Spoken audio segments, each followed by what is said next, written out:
ॐ गणानां त्वा गणपतिगं हवामहे कविं कवीनाम् उपमश्रवस्तमं ज्येष्ठराजं ब्रह्मणां ब्रह्मणस्पत आनशृण्वन्नोतिविसीदसादनं श्रीमहागणपतये नमः। प्रणो देवी सरस्वती वाजिभिर्वाजिनीवती धीनामवित्रेवतु महासरस्वत्यै नमः। गुरुर्ब्रह्मा गुरुविष्णु गुरुर्देवो महेश्वरः गुरुः साक्षात् परं ब्रह्म तस्मै श्रीगुरुवे नमः। गुरुवे सर्वलोकानां विषये भवरोगिणां निधये सर्वविद्यानां श्रीदक्षिणामूर्तये नमः। गुरुचरणारविन्दाभ्यां नमः। देवीं वाचमजनयन्त देवाः तां विश्वरूपा पशवो वदन्ति सा नो मन्दिरेषु मूर्जन्दुहाना धेनुर्वागस्मानुपतिष्ठतैतु व्यासं वसिष्ठनप्तारं सक्ते पौत्रमकल्मषं पराशरात्मजं वन्दे शुकदातं तपोनिधिं व्यासाय विष्णुरूपाय व्यासरूपाय विष्णवे नमो वै ब्रह्मनिधये वासिष्ठाय नमो नमः। श्रीगुरुभ्यो नमः। श्री शिवशक्तिसमारम्भां भास्कराचार्यमध्यमाम् अस्मत्श्रीनाथपर्यन्तां वन्दे गुरुपरम्पराम्। श्रीललिता महात्रिपुरसुन्दरी समेत श्रीचन्द्रमौळीश्वराय नमः। श्रीकाञ्ची कामकोटिपीठाधिपति जगद्गुरु श्रीशङ्कराचार्य श्रीचरणयोः प्रणामाः। So I will keep both the classes in sync. So what I did in the morning session was revise mantra number 8, and then I was supposed to start with mantra number 9, but we couldn't do it because there is a very detailed discussion and question that was coming. So I will do the revision of mantra number 8. Do you have it in front of you? I have 9. The previous week I had shared 6, 7, 8. Yes, I think I have.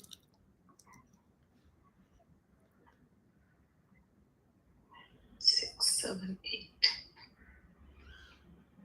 I don't have that. Yeah, I don't have it either. I don't know. Okay, I will share it in the. I only have 9, 10, 11. No, the previous week, if you go, it will be there. But anyway, I'm posting 8 again here. Okay. Yeah, I got it. 8, yeah. So, the mantras goes as follows. Manomayah prana sharira neta pratishthitonne hridayam sannidhaya tadavijnanena paripashyanti dhira ananda rupamamritam yad vibhati. Tadavijnanena paripashyanti dhira ananda rupamamritam yad vibhati. So, because you missed the class, I will go into the word by word explanation first.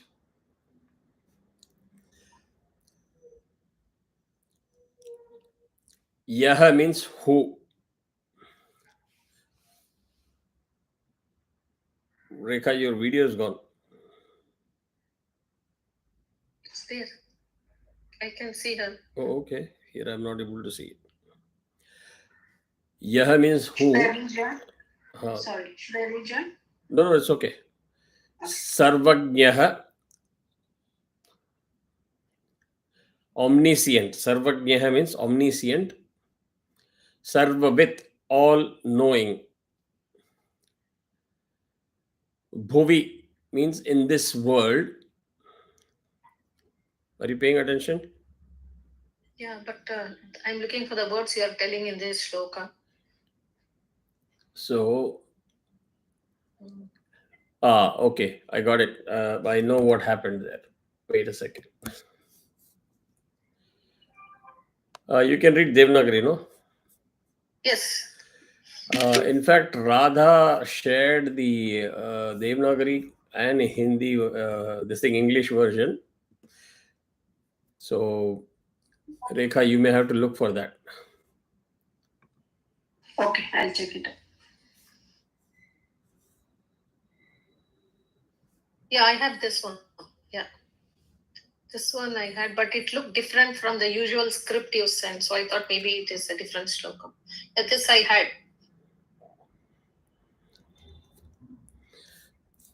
So in the previous screenshot, there were first two lines missing. That is why it was confusing to you. Yes. Okay. Rekha, are you okay now? Yes. Okay. So Yaha means who. Sarvagnyah means omniscient. Sarvavit, all knowing. Bhuvi, in this world. Yasya, Yasya and Eshaha becomes Yasyeshaha. Sarvavit and Yasyeshaha will become Sarvavidyaseshaha. Got it?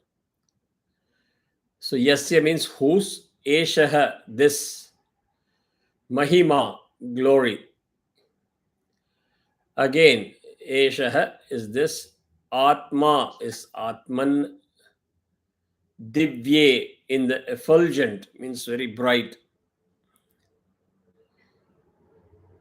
Brahmapure, the city of Brahman.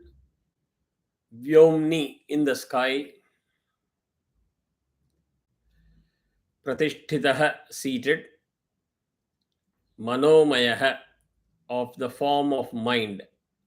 Manomayaha means of the form of the mind. Prana Sharira Neta means the controller of pranas and the body.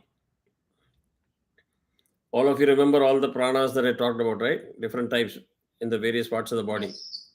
In case you have forgotten it, you have to go back to the YouTube video and check. Hridayam, in the heart. Sannidhaya means being seated. Anne, in the food, that is being body nourished by food. Pratishtitaha, established. Dhiraha, the wise.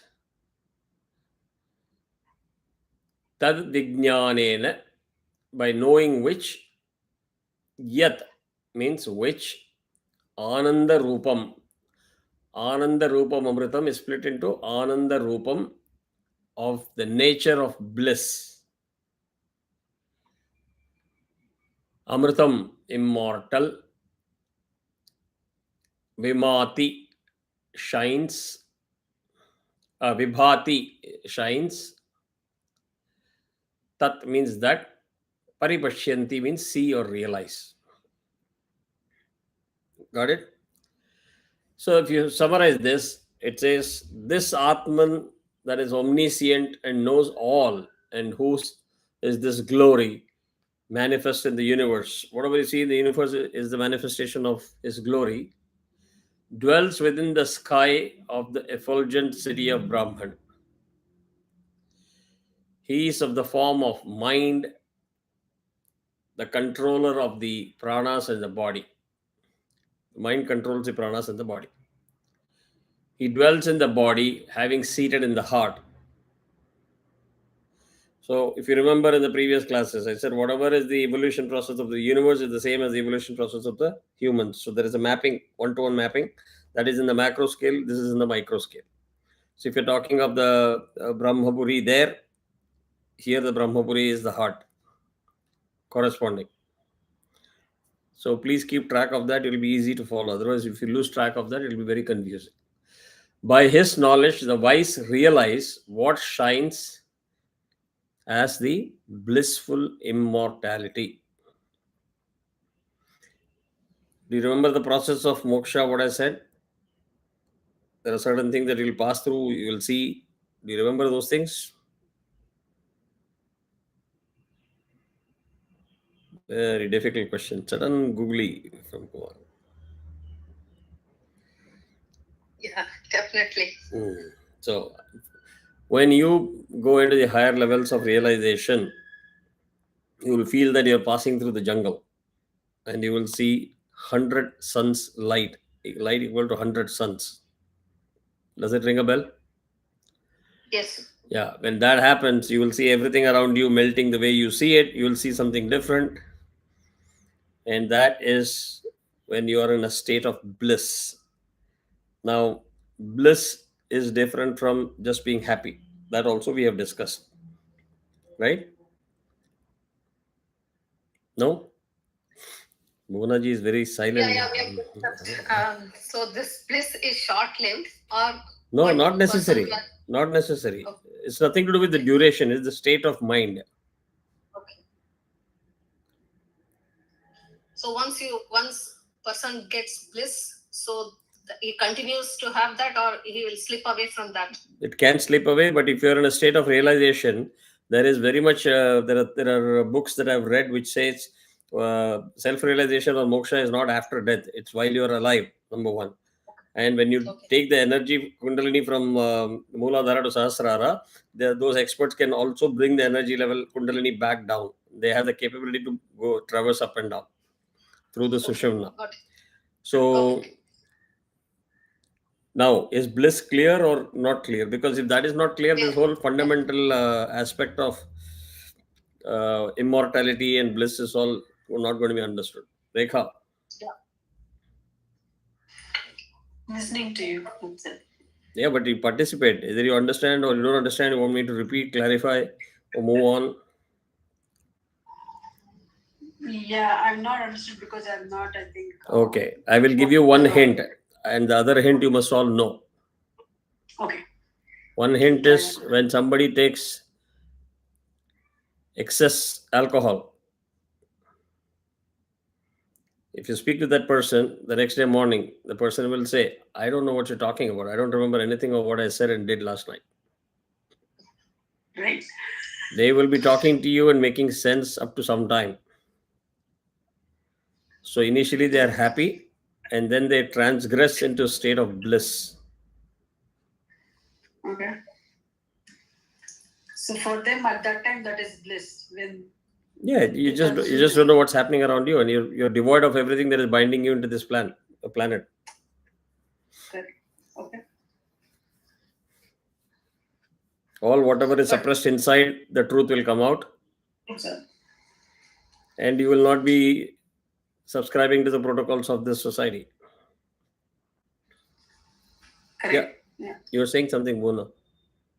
So this alcohol bliss is much different from this bliss, right? We will still, if we go into bliss this way, we will still know what happened and we control ourselves, and we come, if we want, we can come down to not blissful state. Correct. Right? Correct. Yes, but don't think that alcohol bliss example that I'm giving is something which is bad. Okay. The one reason why you see anything associated with Shiva, there is always bhang, which is nothing but opium. Right. Yeah. It is meant for people to have the state of bliss. So, in short, without getting controversial, there is nothing in this world that is being deemed categorized that consumption of this is a sin, consumption of that is a sin, doing this is a sin, doing that is a sin. Everything is permitted within boundaries. Limits. Yep. It's a fact. And since you're all grown up adults, I will be very straight to the point. In our society, we have built many things which are again barriers by ourselves, and we have created problems for ourselves, and we don't even realize that what problems we have created because we don't know the subject itself.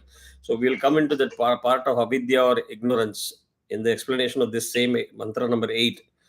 But the reason why you need to know is all of you are now educated, you are living in 2023, and you are pursuing a path of knowledge and education even at this age by putting extra efforts. You are spending your 1 hour of evening to trying to learn something new.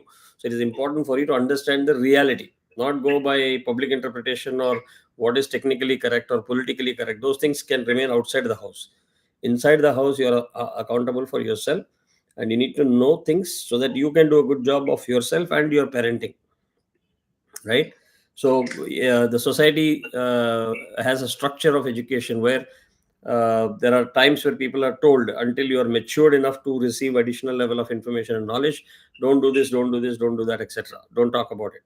If you come to the US, right, here in the school, I studied in a co-ed school. Still, I was told don't talk to girls. The girls will be told don't talk to boys, as if it's like a crime. Right. And nobody can give you a very straight answer of whether that model is correct or the US model is correct or the Western model where there is sex education formally in school.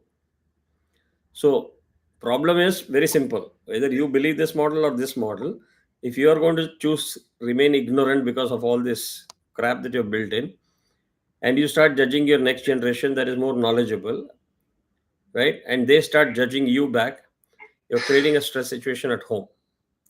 So what I'm saying is, in our scriptures, nowhere all that stuff that is being classified as taboo or wrong or sin is projected the same way. That is why you see any temple, when you're saying you're going to the temple, every sculpture there is all about all sorts of positions of Kama Sutra. So it is not something that is considered that you cannot discuss, you cannot accept, you cannot talk. It was supposed to be discussed and talked. But everything, quote unquote, there is a context, there is a timing, and there is a limit. Anything in excess is always bad. So state of bliss is not just through alcohol. State of bliss can come through knowledge and education and management of energy. State of bliss will also come when you're having sex. So these are not bad examples. They are relevant examples, important examples, and you will have to just go to the depth of it and open up your mind to say, let me understand the concept. Then you judge. Yeah, I want to take this. I don't want to take this. I want to accept it, not accept it. Then you become your own judge, and that is at your own consequence that you bear. But if you stop receiving knowledge itself, then you're depriving yourself of something. So immortal bliss, there is a difference between that and happiness. Happiness is what is fleeting. And I gave a very detailed example. When you have a desire, when you're born in a middle class family, you will always think, I have to buy an imported car. I want to buy a diamond necklace. But when you grow and when you have the financial power to buy that thing and you get it, you're not satisfied. You'll find fault with that iPhone is not working, it doesn't have this feature, that feature, etc. So you keep on aspiring more and more and more. So we'll get into that a little bit more in detail later. But understand, happiness is short-lived, temporary.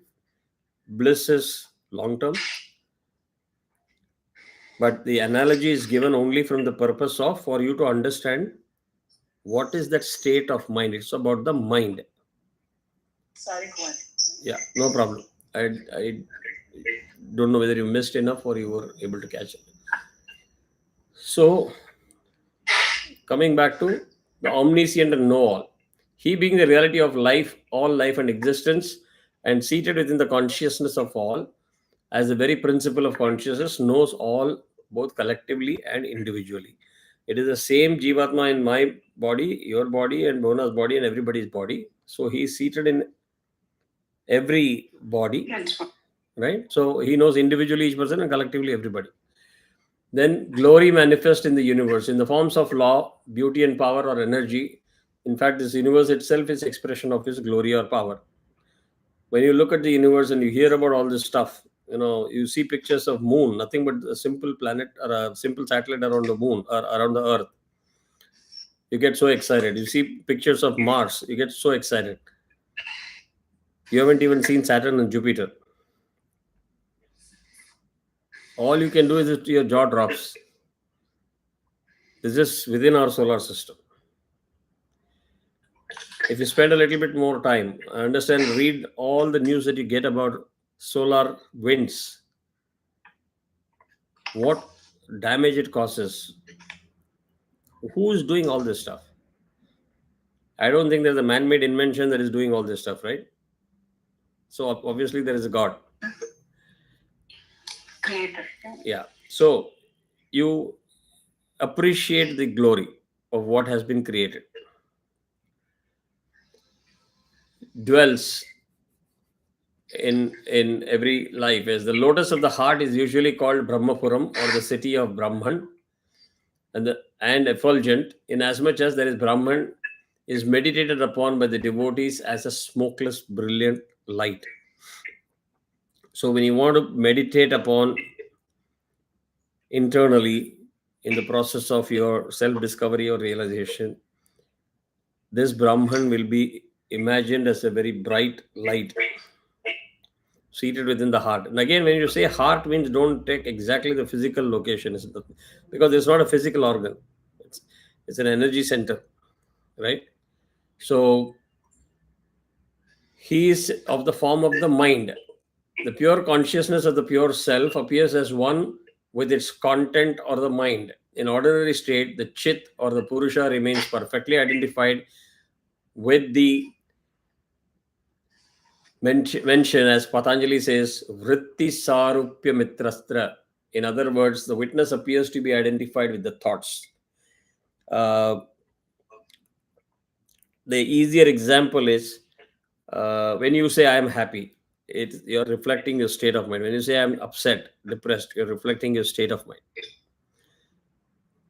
And your behavior comes out reflecting the state of mind. Yeah. Correct? So that is where it is interpreted as that a witness appears to be identified with the thoughts. The real place of expression and realization is the heart. His presence is felt all over the body in the form of life and perception. What does it mean?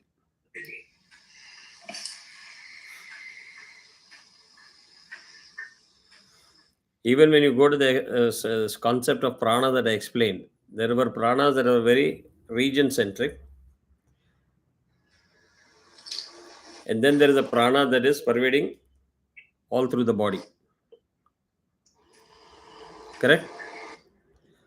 All of that is nothing but Purusha, the Atman. Correct? Are you able to recall or you forgot? Yeah, I can. I remember it. Yeah. So the moral of the story is do what you want, don't miss Wednesday's class. It is interesting, isn't it? It is. Yeah. Yeah. So it will provide answers to a lot of your questions that you've been asking. Right. So by his knowledge, by knowing about him from the Guru and the scriptures, you can know about the Atman or the Purusha by knowing through the Guru or by reading the scriptures.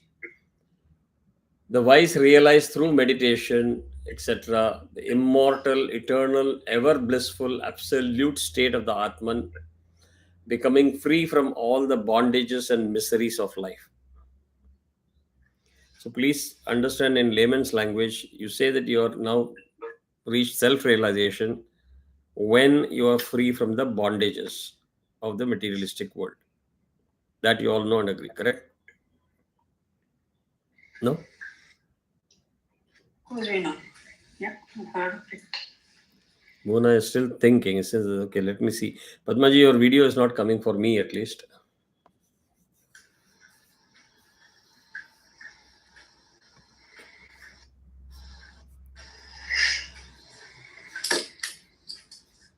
Hello, Padmaji, can you hear me? Yeah, now I can see. Right. So, are you able to follow what I'm saying or am I going too fast? No, you're good. I'm interested. Please do not hesitate to stop. And that's what Sonalji did in the UK class.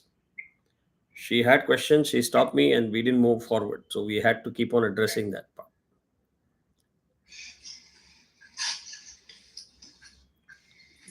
You need more time to ask questions, Mona? Yeah, you talked about self-realization, right? Correct. Can you go over that again? Self-realization. So I will put it in the context of Mundaka Upanishad, not in the general context that we keep talking about, right? Oh, okay. Shonaka went to Sage Angiras. He said, what is the knowledge that I need to know that will help me know everything? She started classifying by saying, you have to know the lower level knowledge, only then you can be qualified to do the higher level knowledge. Yes. Now, whenever I say this, you draw a parallel to your elementary school, mid school, high school, higher education, etc. Right? Yes. In that way. In the spiritual path, you go to Veda Adhyayana in Gurukula and then you elevate yourself into Sri Vidya Upasana. Correct? So whatever you're taught in Shikshavalli, Anandavalli and Brahma, Bhrigavalli, Shikshavalli and Anandavalli will be slightly different. The focus will be slightly different than you go to the Shaktopanishads. Correct? Yes. And even Raghuji has talked about it a lot. So if you, let us say that you take that book, assume your life is a book. Instead of studying from the first chapter forward and going to subsequent chapters, you start reading the last page and go backwards. What will happen? There's no context. You won't understand anything. You will be very There's confused. No base. Correct. There's no base. Confusing. Okay. So hint. In Vedadhyayam, they will focus on Vedic learning. Prior to that, they will teach you in Shikshavalli Matru Devo Bhava, Pitru Devo Bhava, Acharya Devo Bhava, Athithi Devo Bhava. Foundation is laid. They will tell you, make sure that your Acharya, you pray for your Acharya's long life, because if the Acharya dies, the fountain of knowledge stops. Then ensure that you do keep the Gurukula clean, so that where you're going to live and learn, you have everything. There is a lot of focus on physical fitness. There were no automated vacuum cleaners, iRobots, nothing in those days. You have to bend, you have to sit down and do all the work. Chadu Patha in Hindi, they say, right? So everything you do by yourself. So there is an element of meditation. There is like Shuklam, Radharam, Vishnu, Shivanam, Pranayama, Yoga, everything built into or baked into our method of worship or spirituality. Tarpanam, so Havanam, Archanam, all things are available to you. So Vedic study teaches you all of these things, which is basically it is preparing you physically and mentally to elevate. Clear your brain and say, okay, now I'm ready for higher level knowledge I can absorb, right? So imagine you go and start doing sex education in grade number 1. No marks for guessing. The child is not developed enough to understand what it is. And you can see the same organ as an organ of survival, nurture, or you can see the same organ as an organ of sex. The way you interpret it is depends on the evolution of your brain, how evolved as a person you are, which is why they put certain norms and conditions in the initial stages, and as it goes higher and higher you relax, because you need to have that knowledge and the maturity to see things in a balanced way. So Vedic knowledge is all about mantra chanting, purification of your body, accuracy of a consistency of mantram, how you chant, swara, matra, the balam, tempo, all of these things. But that's not the end of it.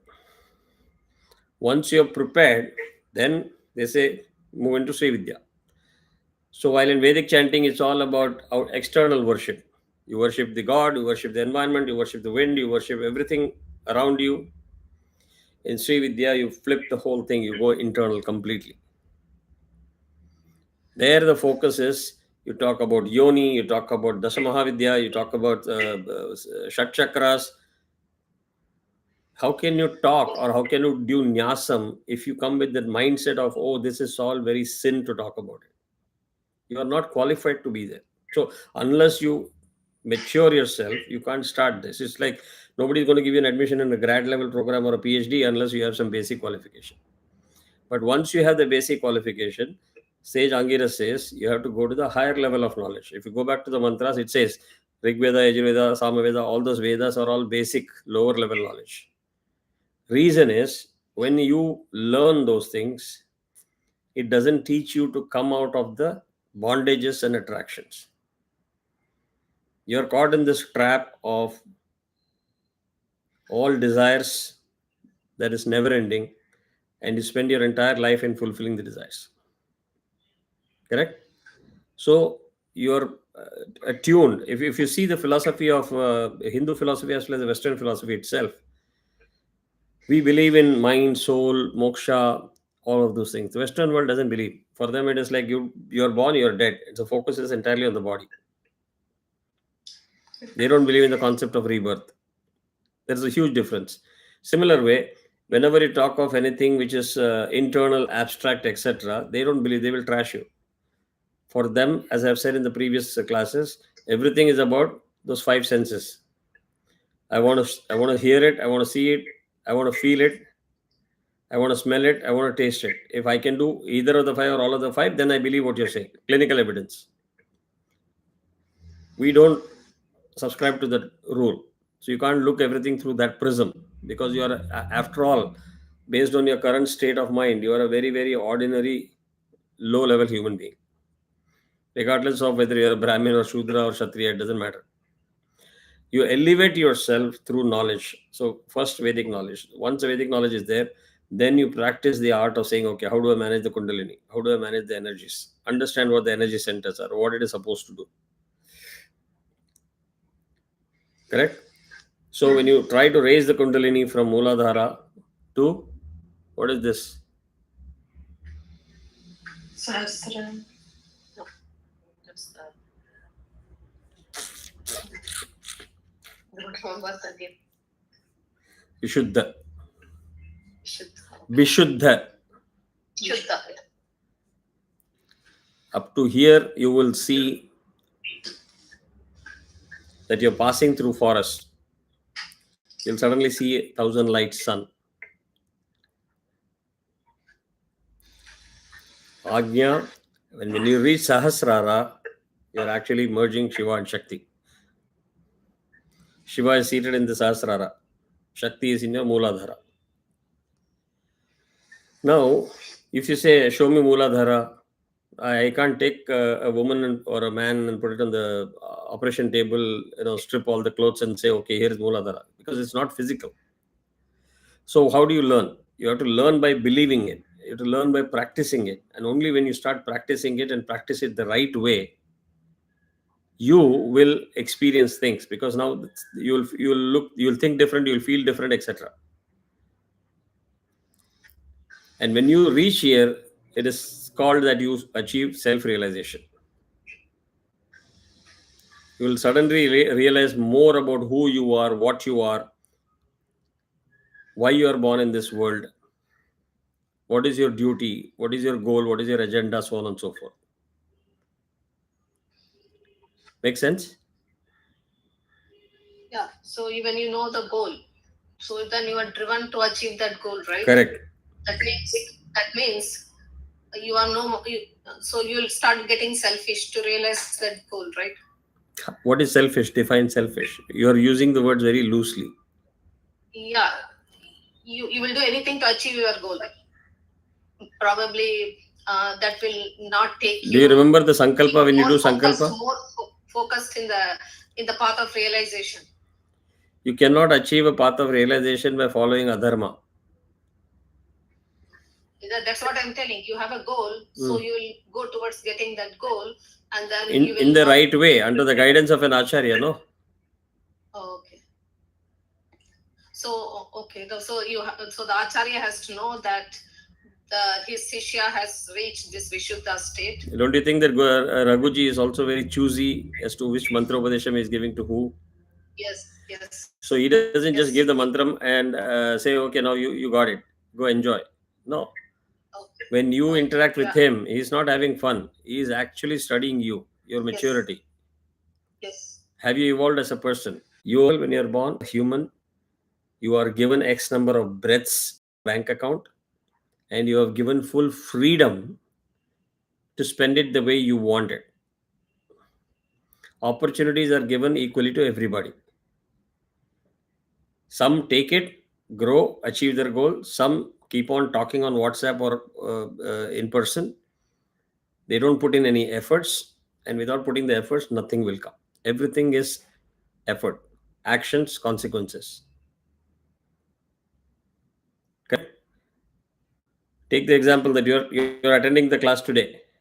You make choices, right? I have to attend the class, I can postpone something else, keep it waiting, blah, blah, blah. So everything is your choice. You have choice. My job is to get the knowledge to you what I know. I cannot share what I don't know. So I have to have my guru as guiding me what I don't know. He will say, okay, you know so much. Whatever you know, half of this thing is crap. Please correct it. I will correct it. You don't know this. He will teach. He or she will teach. That's how the lineage passes, right?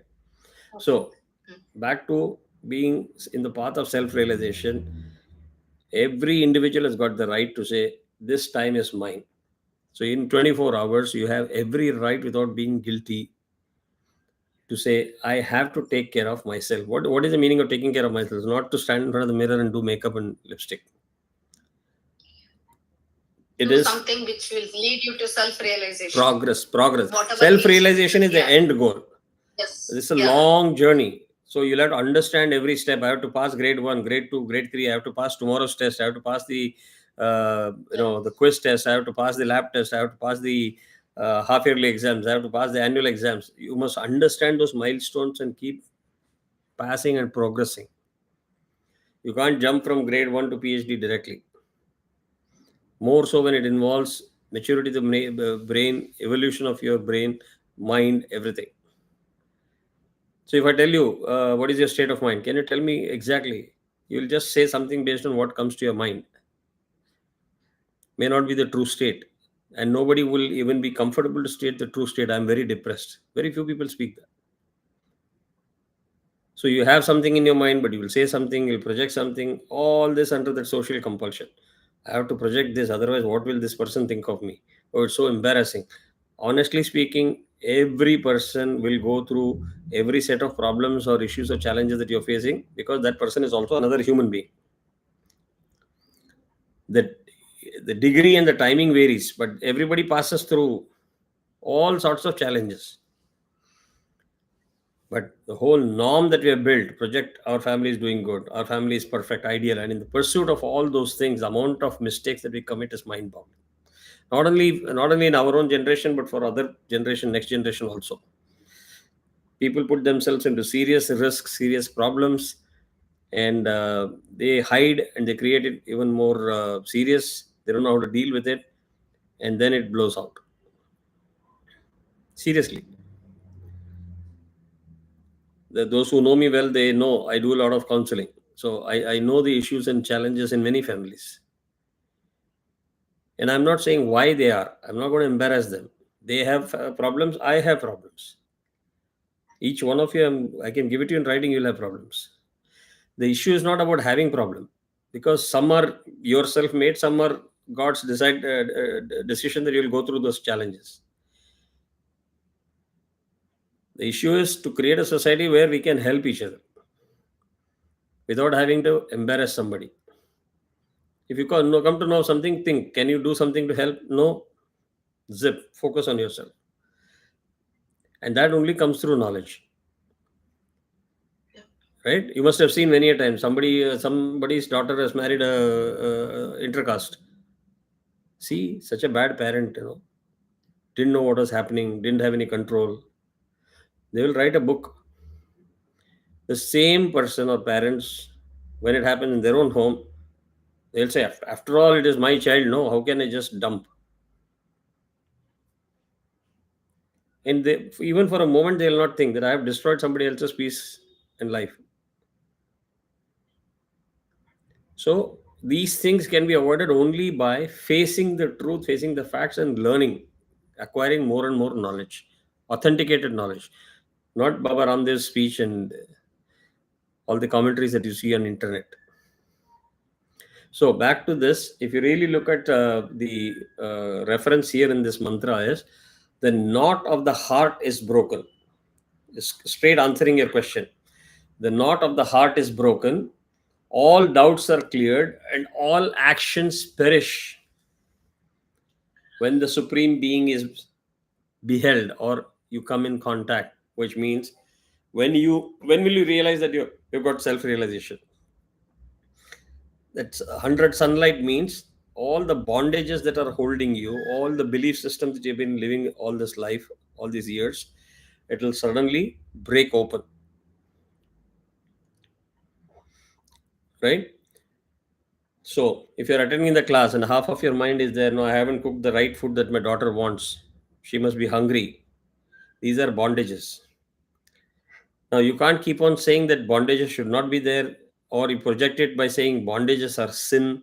Nowhere it says that bondages are sin. Please understand the definition. That is very, very important.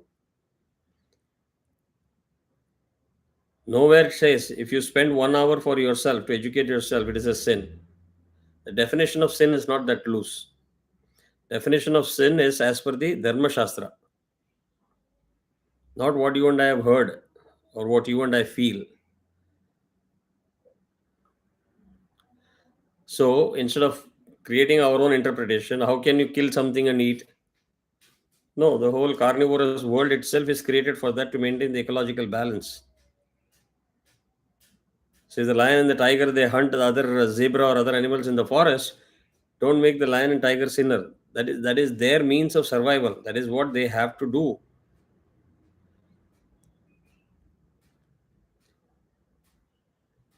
Am I making sense here? Yes. So here the bondages are broken, the knots are broken, and that is when you realize now I have come into contact with the supreme being, which is self. You have attained self-realization. Because suddenly, as I said, right, you'll breathe free and you'll realize, oh, it's all me, and all those things, my baby, my husband, my child, my sister, every my thing will all go. The my and the iPhones, iPad, iMac, everything will go. You will then know what the real purpose of your life in this body is. Okay, so moving into this, what are the knots of the heart? It is explained in very simple term, and I have been saying it for the last 30-40 minutes, so you can answer this question easily. What are the knots? Three knots. The three knots are avidya, kama, and karma. Avidya means darkness or ignorance, lack of knowledge. Kama means desire, any type of desire. Karma is action to fulfill that desire.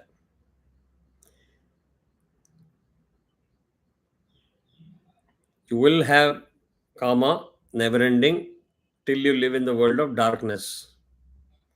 Till you have karma, you will have karma to fulfill that karma. So, the solution to the problem is vidya.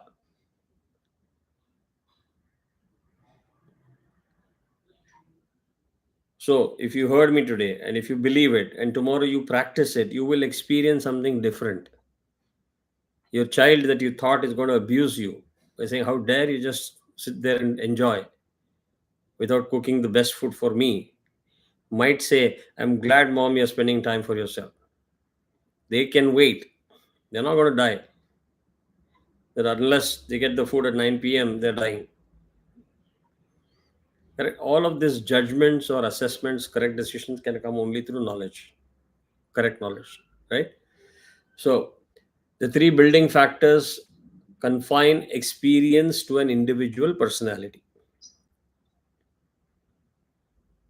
What you say is your experience will be only yours. None of us can experience what you experience because it is very personal to you. A given incident could be very depressing to somebody, could be okay to somebody, could be indifference to somebody. It's very personal or individual. Because ignorance is the cause of all troubles, knowledge, which is the opposite of ignorance, is able to break open the fort of ignorance, desire, and action. So that is the key, which is where they keep on saying Vidya, Vidya, Vidya, Vidya is very important. Knowledge. There is so much to learn, so much to understand.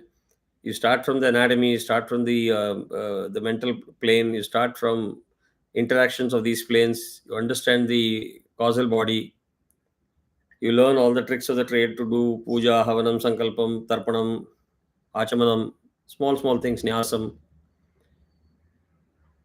Learn everything in the right sequence, right order, and practice it in the same way.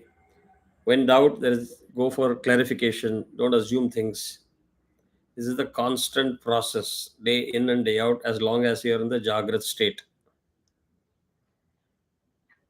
It's a very complex world and complex subject to understand. But once you put in effort, it will unravel itself slowly. When you started Mundaka Upanishad, everything was going above the head. Now you have heard and learned so much, you feel, yeah, I think I'm familiar with what you're saying. I can understand, I can relate to it. That's what is the process of learning. The other process of learning, which is not good, is I know everything. I'm just coming here to see what you have to say. Don't waste your time. Nothing is going to get inside your head because there's already a barrier, right? So, knowledge is the key for eliminating the negative effect of all of these things. When the cause is removed, all the effects are also removed. If there is a situation that is causing you a lot of pain, and pain is the effect, the answer is not to have a chemical tablet. because that only raises the threshold of the pain and makes you temporarily not feel the pain. The pain is still there. You have to attack the source, the cause. If the cause is addressed, the effect automatically goes away. Fair or disagree? Doubtful? No. Okay. Agree. Good. Since an effect cannot remove its cause, no mental act or physical act can remove the cause of these two. The absence of knowledge. That is the cause. The effect is desire and action.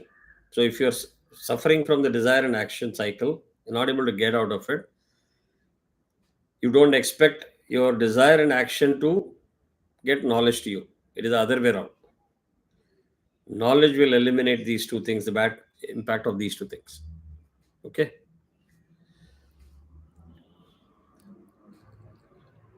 So knowledge, which is a sole power, which is directly opposite the cause of all troubles, is able to put an end to the entirety of phenomenal experience. Doubts which trouble the minds of the individuals are ultimately solved because of the knowledge of existence itself. So you understand why you are existing, what is the purpose. You understand there is a previous birth, there is going to be a next birth if you don't get moksha. If you understand the whole system, it makes your life easy.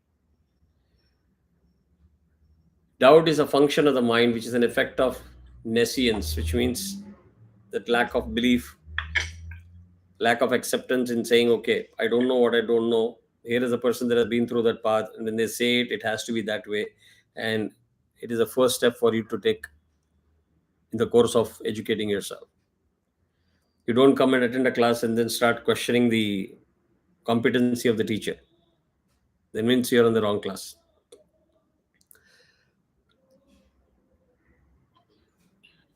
So, Madhi, yeah.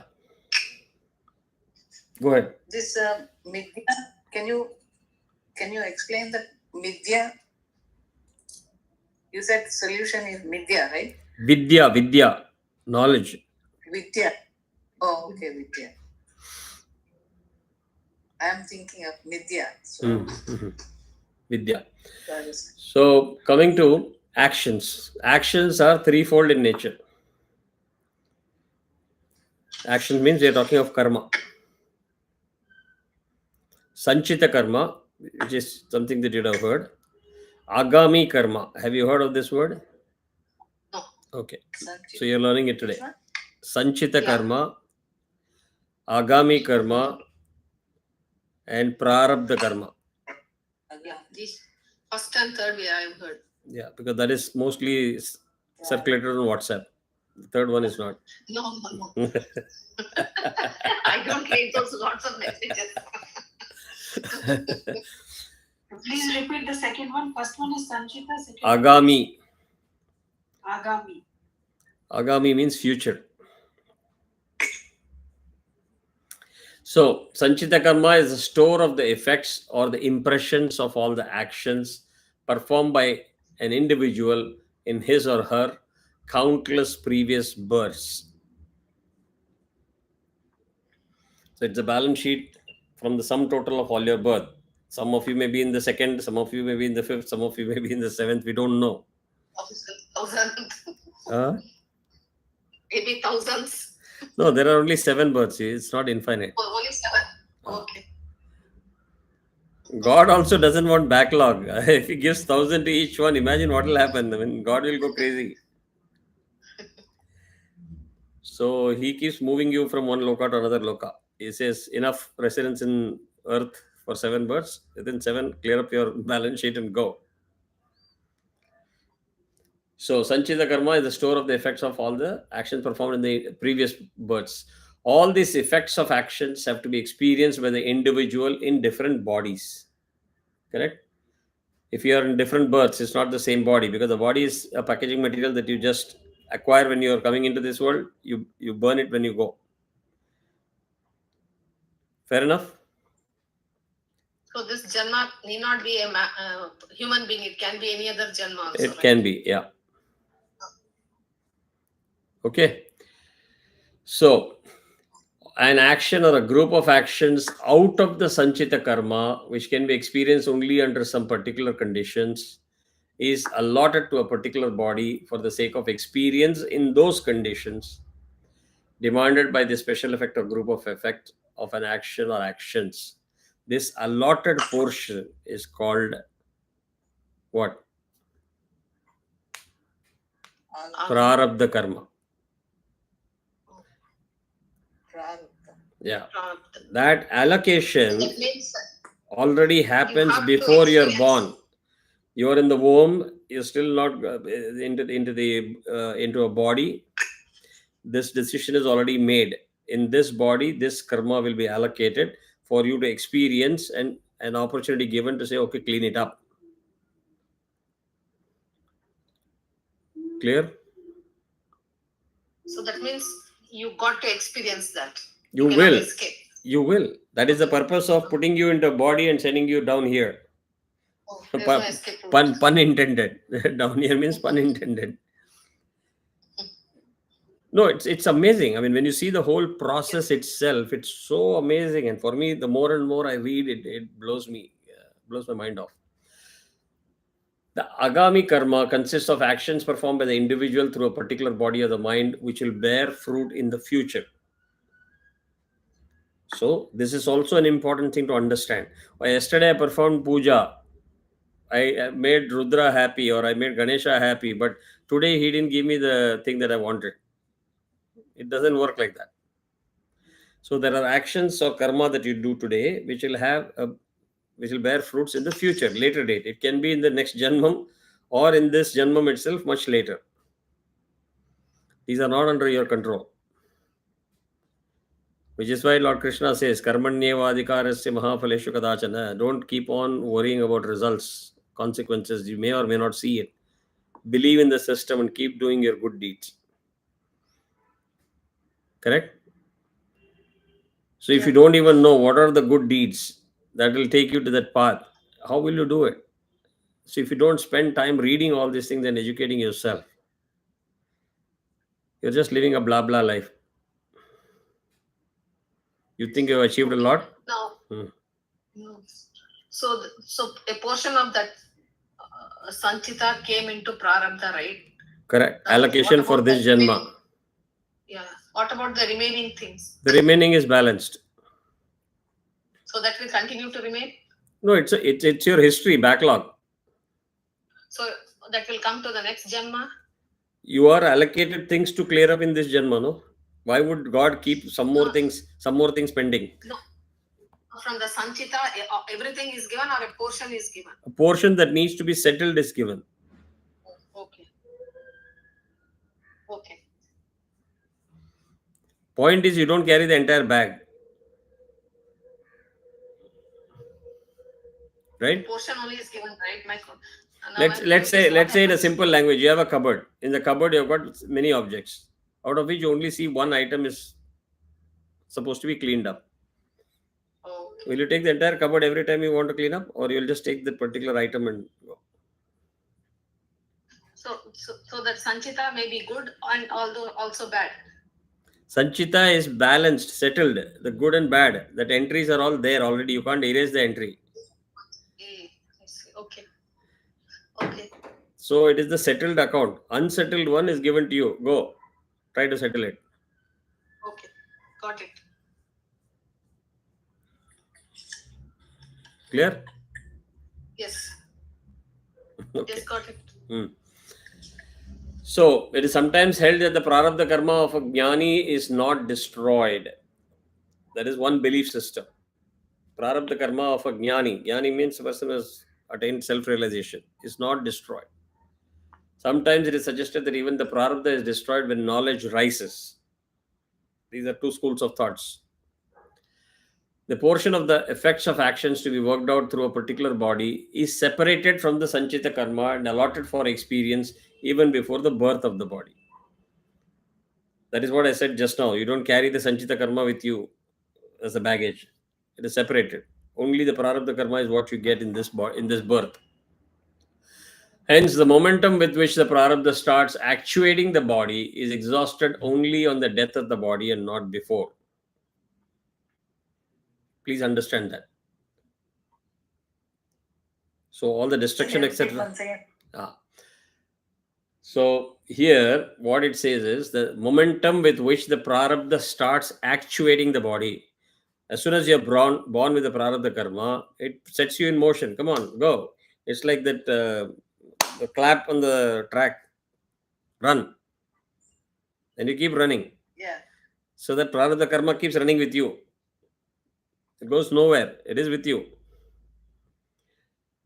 That prarabdha will is, since it is allocated only for this body, it goes with the body when you die. Okay. Clear? Whatever the best you did. Yes. What? Yeah. So the entries go back into the Sanchita Karma. Sanchita Karma is your master ledger. Yeah. Prarabdha Karma is sub ledger, if you Yeah. understand accounting terms. Understood. Yeah. Okay? And in case whatever the leftover, You will come back again into your new body. What is the leftover, you will get allocated as a Prarabdha Karma of the next body. Until the balance sheet is Tallied. is clear. balanced. Yeah. Now, But yeah. it's all to be I fixed in have a the question. Hmm? It's all to be fixed in the 7 lives. God will ensure that you fix it. You can't fool him. No, I'm enjoying the cycle of birth, and I don't. I'm not saying it as a joke. There is a person, he says, Shivkumarji, instead of doing all this, taking all this pain, I'm happy to take rebirth. All I could do was Shatamanam Bhavati Shatayu Purusha Shatendriya Ayush Shevendriye Pratitishthati. That's all I could tell him. Now I have a question. And you all know that person also. That is the worst part. I don't know, but that's okay. Yeah. I have a question here. Mhm. Now your whole life chasing the prarabdha karma. Now also you are doing some good karma. So suppose my prarabdha is over, will I be born to experience the good? Why do you need to be born to experience the good? You have done your job, move on to the next loka. Or with the good I can move further. I don't need to It be is the good that person is a in fuel evil for you body. to move further to the next loka. Then they Understand say, that. right, you are good Okay, and let me explain to you. Understand there are 14 lokas. You are in the 7th loka. Oh, okay. I don't know whether you started in the 2nd, 3rd, or 5th, or 1st, or 0. Wherever you started, I don't know. But I can tell you are in the 7th. If you do good, I know you'll go to the 8th. Okay. Yeah. If you don't, you can go back to the 5th or 6th or 4th. Okay, got it. Okay. And the fuel for that is the positive, the credit balance. As long as you have something to settle, there is a debit balance, you will be put in a body and sent to this loka. Go. Yeah, Padmaji. There is no double promotion. There is no double promotion. More good actions will go to 9th. You do. You do. We can also. Oh, okay. If you read Garuda Purana, you will get some answers to the question. Oh, okay. Yeah, okay. All that you do for that's the. not read all the time, right? That is not read all the They time. don't- Yeah, that is all again Sampradaya. I don't believe in that, but I don't want to do risk. I normally avoid risk, but I don't believe in that. But you can read. There are my friends who have read Garuda Purana, and they are very alive and happy. But it explains the whole process of what is the journey of your soul. It's not like a Chandrayaan launch from here to next, boom, go to the next loka. It is not like that.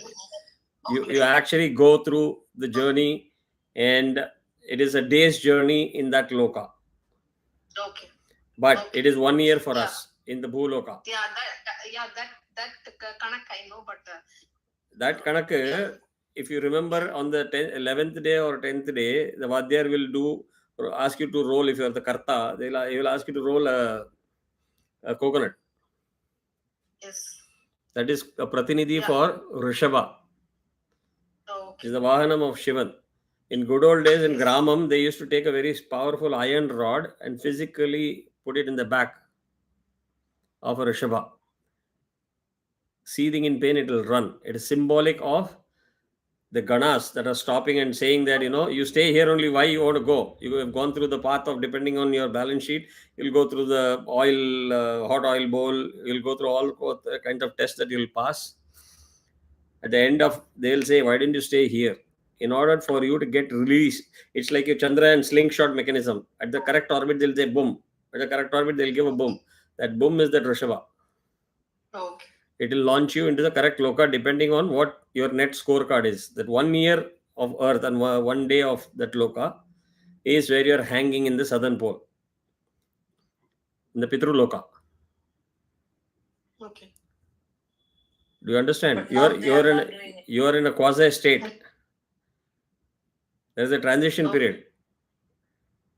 And that is why during that period you look at the southern pole and offer everything, Tarpana, because all your persons, people who have passed, they're parked there. Okay. Their examination, auditing is going on. Reconciliation, okay, great. Now your auditing is complete. This is the report. You're supposed to go here. You're supposed to go here. That happens at that time. Okay. Clear? Chitragupta.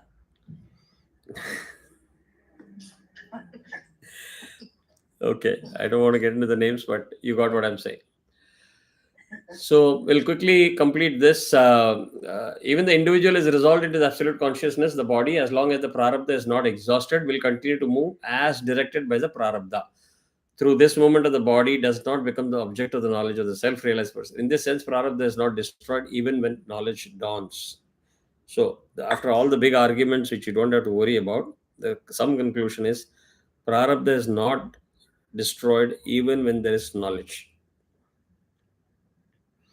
because that's a log, that's an accounting record of what you have done. Okay. And if you hear something, people will say, if you have got negative karma, it cannot be erased. It can only be matched by a positive karma. There's nothing like you can reverse your entry. Please understand a very powerful principle. You are never given a balance sheet on a daily basis, right? God doesn't give you until you die. Because God wants you to do all the positive things that is required to run this whole ecosystem created by Him. And you keep on doing it without count. Have I already achieved it at 10 years of age? Have I already achieved it at 60 years of age? You don't do that balance sheet closing up only at the end. So you don't want to take a chance. You'll keep on doing good karma because you don't know what negative karma you're acquiring. So when Mr. Prarabdha is running with you, Prarabdha is also noting all the negative entries. You told a lie. You thought bad about somebody else. You bitched about another neighbor. Right? You didn't pay the credit card balance on time. Everything goes into the Prarabdha balance sheet. While you walk, you are killing so many microorganisms. When you eat food, you don't express gratitude to the person who has planted that rice. You acquire dosha. So looks like I've done more negative than positive. That's how you should feel. That's how you should Yeah. feel justifiably. But it's never too late. Yeah. It's never too late. If you're just 50, you've got 50 more years to square it off. That's the way to look at it. Right? Yeah. So here I will just say one thing which we discussed at length in the morning class. The question was, if we are we supposed to focus on gym, healthy eating, etc.? Because I keep saying that when you mature and evolve as a human, right, you cannot get caught into that high school or elementary school knowledge of looking everything through the physical attributes. Oh, this is a man, this is a woman, this is age, old, young, this is dark skinned, white skinned, short, tall. The whole cobweb that is created needs to get resolved as you grow. So if you start looking at everybody as a human being, as a soul, regardless of the anatomy, you're making progress in the right direction. Correct? So every attribute, a thought, for example, if a person is very close to another person, they know each other well, and that person doesn't see this difference of man, woman, etc. That person says, hey, great job. But in childhood, your mom said, as a woman, bad touch, good touch. So how can this man touch? That means the man is a sinner. All these things are very short-sighted assumptions. That is what is going to be taken care of or addressed by education. Okay. So when I kept explaining that, that person asked a question. So is it supposed to be that we are not supposed to be focusing on our health, physical health? Is it called a sin or a selfish to do that? I said first and the foremost, physical fitness and living a healthy lifestyle is mandated. That is why you start after Shuklam Bhadram straight pranayama. It's incorporated even in your Sandhya Vandanam, in your puja, everything, first step. Achamanam, everything is all physical. Nyasam, physical. So when you go to the gym, and let's say that you attain physical fitness, right? You've got a size 0 for women, and if the man has got six pack, great. Does it guarantee that you're mentally fit? The answer is no. So you got to apply, learn and acquire those tools and apply it for mental fitness, meditation, pranayama, meditation, nyasam, dhyanam, learning many things in chanting. So you do that vibration with the mantras internally. All of these things are important to attain mental purification, of which Vidya, gaining Vidya, higher level knowledge, is a very essential component. Let us say all these days you had a doubt. I keep doing this. Am I a sinner or am I justified? Through Vidya, you will be able to get answers. It will bring you peace. Without mental fitness and physical fitness, you cannot progress in the path of Vidya. Without Vidya, there is no bliss, there is no immortality. Make sense? Yes. And then I just gave an example, which is where the debate started. I said, I'm physically fit, but I have one eye which is smaller than the other eye. Or I have goiter, let's say. That doesn't make me a physically unfit person or mentally unfit person. These are three different aspects. So the external beauty that we keep chasing all our life is not the priority. It is the least important. But don't confuse that with physical fitness and mental fitness. Got it? Yes. That is where I wanted to close it. So I think we have done the same thing as what we did for the UK batch. Unless there are any questions, we can stop, because I think we have already gone by about 13 minutes over. Is it interesting? Is it boring? Yes, Of course. that's very interesting. Yeah. So please continue without fail. Try to make it to this class. Because when you keep missing classes, you will lose the continuity and the context. Very powerful. And if you attend like this regularly, I will expand and share more and more. Okay? Sure. Take care. Bye. Good night. Kumar, Hold on one second. Give me 1 second. Yeah, those who want to sign off can sign off.